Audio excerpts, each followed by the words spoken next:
안녕하세요, 여러분.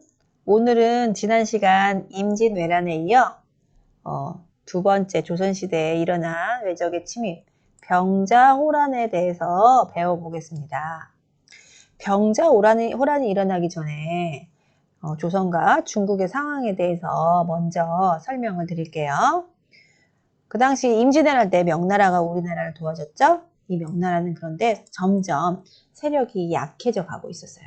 그리고 이쪽 한반도 위에 여진족이 있었는데 이 여진족을 통일한 누르하치라는 사람이 후금이라는 나라를 세웠어요. 그러면서 명나라를 압박해 가고 있었어요. 세력이 명보다 후금이 훨씬 센 상태였어요. 이러다 보니 명나라가 조선에게 SOS를 청한 거예요. 우리가 임진왜란 때 너희를 도와줬으니 조선도 얼른 우리를 도와 군대를 파병하시오 라고 한 거예요. 그러자 조선에서 그 당시 임금인 광해군은 갈등을 했어요.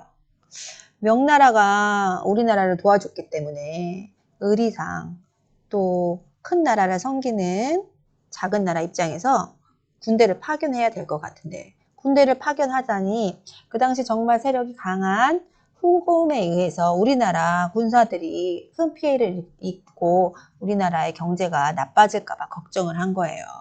그래서 광해군은 중립외교를 펼쳤습니다. 중립외교란 한 나라에 치우치지 않고 각 나라에 같은 중요도를 두는 외교를 말해요. 그러니까 명나라를 편을 드는 것도 아니고 후금의 편을 드는 것도 아니고 이 사이에서 아슬아슬하게 중립의 선을 가겠다 이 말이에요. 일단 군사를 파견하되 그 군대가 쉽게 전쟁에 빠져들지 말고 상황 판단을 해서 잘 처신을 하라 이렇게 명령을 내리게 됩니다. 이런 광해군의 신중한 중립외교가 펼쳐집니다. 그러면서 우리나라는 당분간 전쟁에 휘말리지 않게 됐어요. 그러나 우리나라 많은 신하들은 4대 정신을 가지고 있었어요.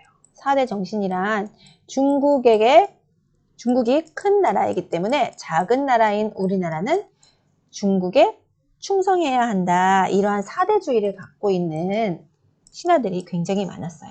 그래서 광해군의 중립 외교 정책을 비판하고 광해군을 쫓아냈어요. 그리고 다음 왕인 인조를 왕으로 세웠답니다. 그렇게 되면서 명을 가까이 하고 후금을 멀리하게 됐죠. 그러면 어떻게 되겠어요? 후금이 화가 나겠죠? 그래서 후금이 조선에 쳐들어와요. 이때에도 임진왜란 때와 마찬가지로 광군과 의병이 맞서서 싸웠지만 결국엔 패했고 조선과 후금이 형제 관계를 맺게 돼요. 형제 관계. 누가 형일까요?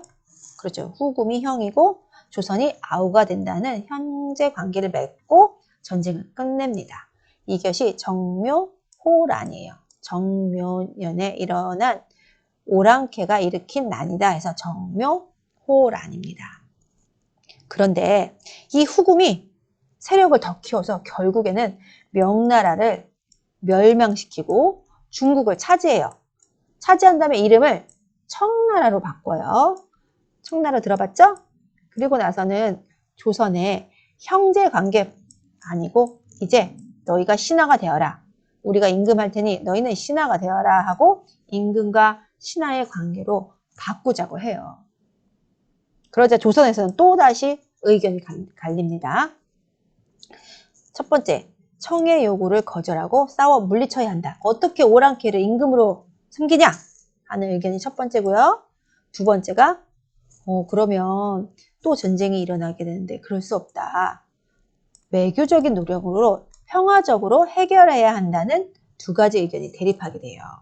하지만 4대 정신을 가진 양반들이 대부분이었기 때문에 결국 1번 무력으로 싸워 물리쳐야 한다는 의견을 조선이 받아들이면서 조선이 청의 요구를 거절해요. 임금과 신하 관계를 거절해요. 그러니까 청나라가 다시 조선을 침입했죠. 이게 바로 병자호란입니다. 병자년에 오랑캐가 일으킨 전쟁. 그래서 병자호란입니다.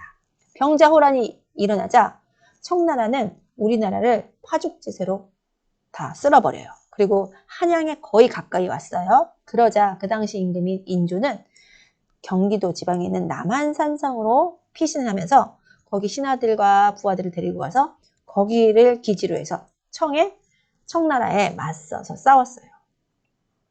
하지만 남한산성은 그 안에서 식량도 부족하고 전쟁 준비가 되어 있지 않았습니다. 또 그 성 안의 신하들이 또 두 편으로 나눠요. 첫 번째, 청군과 끝까지 싸워야 한다는 견해가 있고요. 두 번째, 싸움을 멈추고 화해하자는 견해로 나뉘어서 신하들이 계속 갑론을박 통일이 되지 않았어요. 이런 상황에서 결국 인조는 남한 산성에서 나와서 삼전도라는 곳에서 청나라 임금인 태종에게 항복을 해요. 삼전도는 지금 서울 여기 송파구에 있던 나루터를 얘기합니다. 여기 청나라 태종이 직접 와서 단을 쌓고 이렇게 높은 단을 쌓고 거기 청나라 태종이 앉아 있었어요. 그리고 임금님이 임금 복장을 벗고 그냥 일반 양반 두루마기를 입고 청나라 태종에게 3번 무릎을 꿇고 9번 이마로 바닥을 찢는 그런 아주 굴욕적인 일이 일어납니다. 그래서 그 당시 있었던 일을 기록한 비석이 있어요. 서울에 있는 삼전도비 내용이 인조가 남한산성에서 내려와 청태종에게 항복한 사실을 기록한 비석입니다. 이 장면은 우리나라 역사상 정말 가장 치욕적이고 굴욕적인 장면으로 기록되어 있어요. 그 이후 청나라 태종은 항복을 받고 돌아갔고요. 그냥 돌아간 게 아니에요. 조선과 청은 신하와 임금의 관계를 맺었고 그 당시 세자인 소현세자와 다른 복림대군이라는 왕자 그리고 많은 대신과 백성이 청나라의 인질로 끌려가게 되었습니다. 이상으로 오늘 수업을 마치겠습니다.